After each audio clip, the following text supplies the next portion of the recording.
Si tu veux étudier ta fonction, il te faudra en premier trouver l'ouverture A.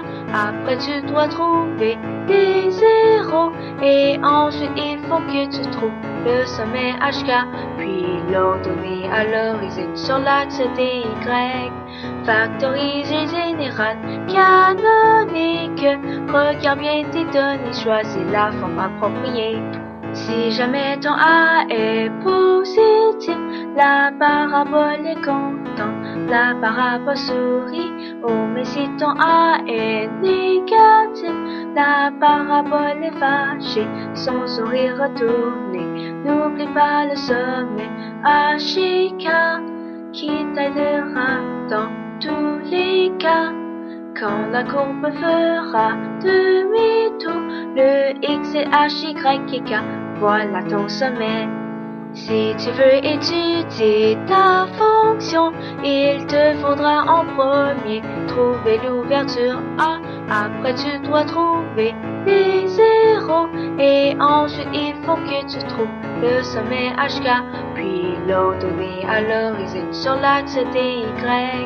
Factoriser général canonique. Regarde bien tes données, choisis la forme appropriée. Pour trouver l'ordonnée à l'origine, prendre la valeur de Y quand X est nul. Lorsque ta parabole touche l'axe dx, la valeur de X sera ton zéro. Pour les zéros de la fonction, calculer en premier ton delta. Positif tu en auras deux, nul un et négatif aucun. Si tu veux étudier ta fonction, il te faudra en premier trouver l'ouverture A. Après tu dois trouver les zéros et ensuite il faut que tu trouves le sommet HK, puis l'ordonnée à l'origine sur l'axe DY. Factoriser général canonique. Regarde bien tes données, choisis la forme appropriée. Pour une règle de forme générale, il faut prendre deux points différents de la fonction. Pour une règle de forme canonique, il te faudra le sommet un point différent. Et pour une forme factorisée, il te faut les zéros et un point.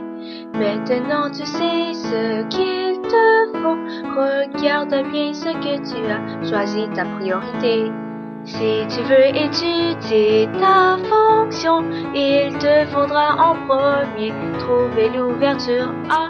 Après tu dois trouver les zéros et ensuite il faut que tu trouves le sommet HK, puis l'ordonnée à l'origine sur l'axe DY. Factoriser général canonique. Regarde bien tes données, choisis la forme appropriée.